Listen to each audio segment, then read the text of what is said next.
అక్కడ పెట్టాను బాబు. తెగ నిద్ర వస్తుంది.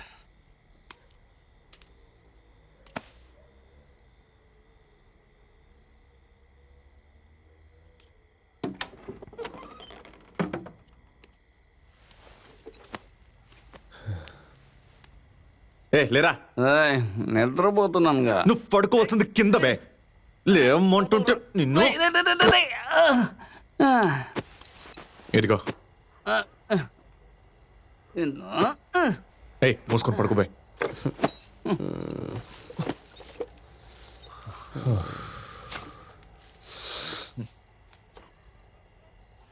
ఇదిగో రాత్రి ఎంత పెద్ద యుద్ధం జరిగిందో తెలుసా?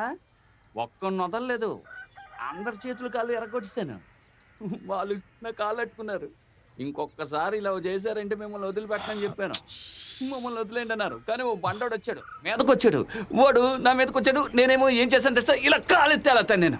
ఇంకోటేమో నా 2 చేతులు పట్టుకున్నాడు. అతన్ని గట్టిగా లాగి 2 ఉతుకులు ఉతికాను. అంతే, ఇటొకడు అటొకడు వెళ్ళి పడ్డారు. ఇంకొకడు వచ్చి ఇలా 2 చేతులతో నా మెడ పట్టుకున్నాడు. అంతే, అక్కడి నుంచి అలా విసురు పడేశాను. ఇంకొకడేమో ఆవేశంగా కొట్టడానికి వచ్చాడా, వెంటనే వాడిని పట్టుకుని ఇలా ఇమ్మో చెత్త ఇలా ఇలా 4 గుద్దులు గుద్దారు. వాళ్ళు వెంటనే బతుకుంటే బలిసొకి తినొచ్చని ఒక్కొక్కడు పరిగెత్తడం మొదలెట్టారు. ఉమర్, నేను పోలీసులు నిన్ను పట్టుకోలేదు కదా. నువ్వేం బొచ్చు పని చేసావురా? సారీ మావా, అంతా జుట్టుడి వాళ్ళే.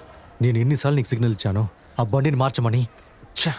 ఎందుకు అక్కడికి వెళ్ళానో ఏంటో. నెక్స్ట్ టైం ఫ్రీగా చేసిస్తామని అయ్యగారితో దానికి పని ఇచ్చేవాడు కావాలి కదరా. యజమాని జైల్లో ఊసలెక్క పడతంటే నీకు ఎవరా పనిస్తాడు?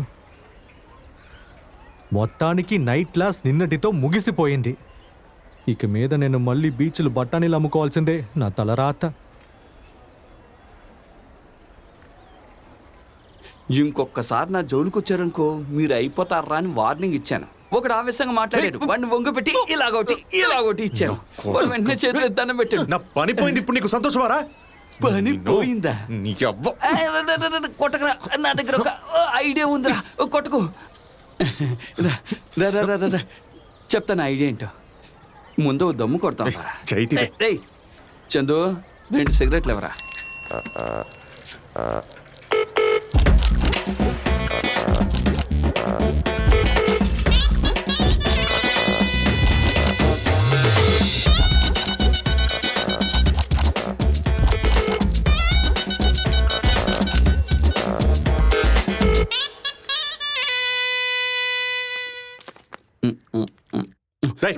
లేరా,